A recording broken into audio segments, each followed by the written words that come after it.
The old Cathedral of Rio de Janeiro, dedicated to Our Lady of Mount Carmel, is an old Carmelite church which served as Cathedral of Rio de Janeiro from around 1808 until 1976.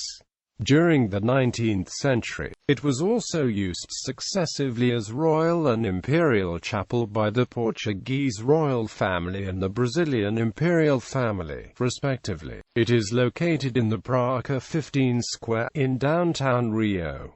It is one of the most important historical buildings in the city. History: Carmelite church in the colonial era. When the Carmelite order arrived in Rio in 1590, they settled in a small chapel near Guanabara Bay. During the 17th and 18th centuries, the order built a large convent and renovated the chapel, referred to as the Igreja de Nossa Senhora de Monte de Carmo. Building of the present church started around 1761, and was probably directed by Portuguese architect Manuel Alves Setúbal. The church was consecrated in 1770, still with the facade unfinished. The inner decoration, in gilded woodwork in Rococo style, was carved after 1785 by Master Inácio Ferreira Pinto, one of the main sculptors of 18th-century Rio de Janeiro. The church is adjacent to the Carmelite convent. The religious services of the Carmelites housed in the convent took place in the neighboring church. In the 18th century, another church, the Church of the Third Order of the Carmelites, was built immediately next to the already existing Carmelite church. The three buildings thus formed a Carmelite complex,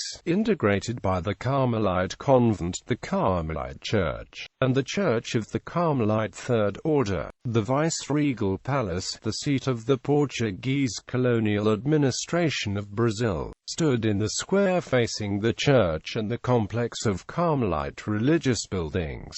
Royal Chapel and Cathedral. In 1808, Prince Regent John, the future King John VI of Portugal, and his court arrived in Rio, fleeing Napoleonic troops which had invaded Portugal. Several of the buildings of Rio started being used by the Portuguese court, including the old Vice-Regal Palace, the Carmelite convent and the nearby Carmelite church, which was converted into a royal chapel and soon afterwards into the new Cathedral of Rio. As Royal Chapel, the then cathedral was a witness to several important events in this period: the funeral rites after the death of Queen Maria I in March 1816, and the Te Deum following the solemnity of the acclamation of her son and heir, John VI, as King of the United Kingdom of Portugal. Brazil and the Algarves are among them. Prince Pedro, future Emperor of Brazil, his Pedro I, and Princess Leopoldina of Austria received the nuptial blessing in the chapel on 6 November 1817, having previously entered into a marriage by proxy.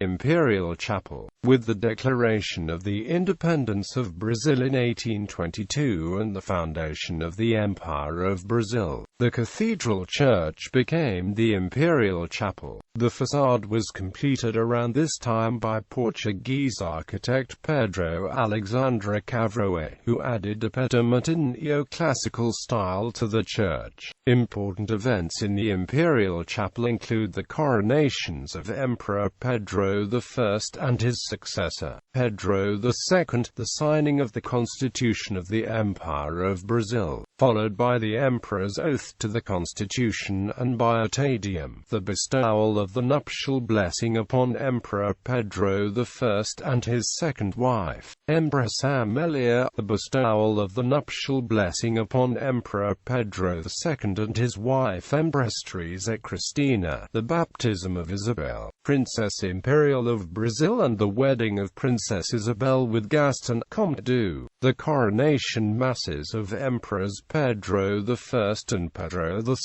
in 1822 and 1840. 1941, respectively, remain, to this day, the only two Christian rites of coronation to have taken place in the South American continent, and both were held in the Imperial Chapel. Due to the double role of the church as the city's cathedral and as the Imperial Chapel where the emperors of Brazil and the imperial court worshipped and where religious ceremonies of state were held, the bishops of Rio de Janeiro were also appointed during that period to the office of Major Chaplain to the imperial court, and a bishop of Rio de Janeiro, during that period, was accordingly known by the title of Bishop Major Chaplain. Brazil's imperial parliament also worshipped at the Imperial Chapel. In particular, an annual solemn Mass of the Holy Spirit was celebrated there in the presence of members of the Senate and of the Chamber of Deputies, before the ceremony of the opening of Parliament, when the Emperor appeared in full regalia in the Senate chamber to deliver his speech from the throne. In the first year of a new legislature, the Mass of the Holy Spirit was celebrated on the first day of the preparatory meetings of the General Assembly, before both houses elected its presiding officers and before the date of the speech from the throne. In that case the members of both houses took their oaths of office during the solemn Mass.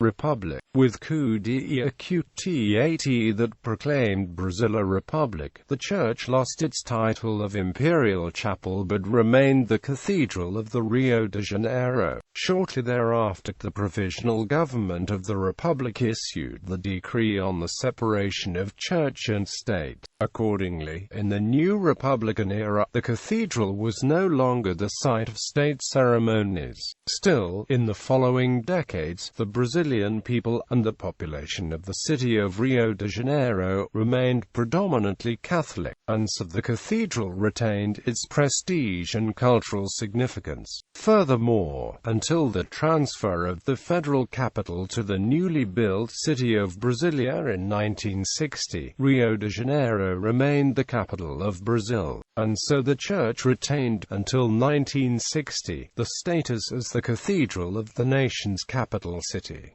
With the elevation of the Diocese of St. Sebastian of Rio de Janeiro to the rank of a metropolitan archdiocese in 1892, the cathedral gained the status of metropolitan cathedral of the new ecclesiastical province. The facades of the church were remodeled in the early decades of the 20th century. A large statue of the Virgin Mary sits atop the present tower, which was rebuilt between 1905 and 1913 by the Italian architect Raffaele Rebecchi. The main and lateral facades were also extensively altered during this period. In 1976, when the modern Rio de Janeiro Cathedral was completed, the church lost its status as seat of the Archdiocese of São Sebastião de Rio de Janeiro, and became known as the Old Cathedral. However, it has remained one of the most important historical churches in Rio and in all of Brazil. The Old Cathedral is now a parish church, and ranks as a proto-cathedral. Its status as a proto-cathedral is marked by the inclusion of a reference to the ancient see in the church's present official name, Church of Our Lady of Mount Carmel of the Ancient Sea.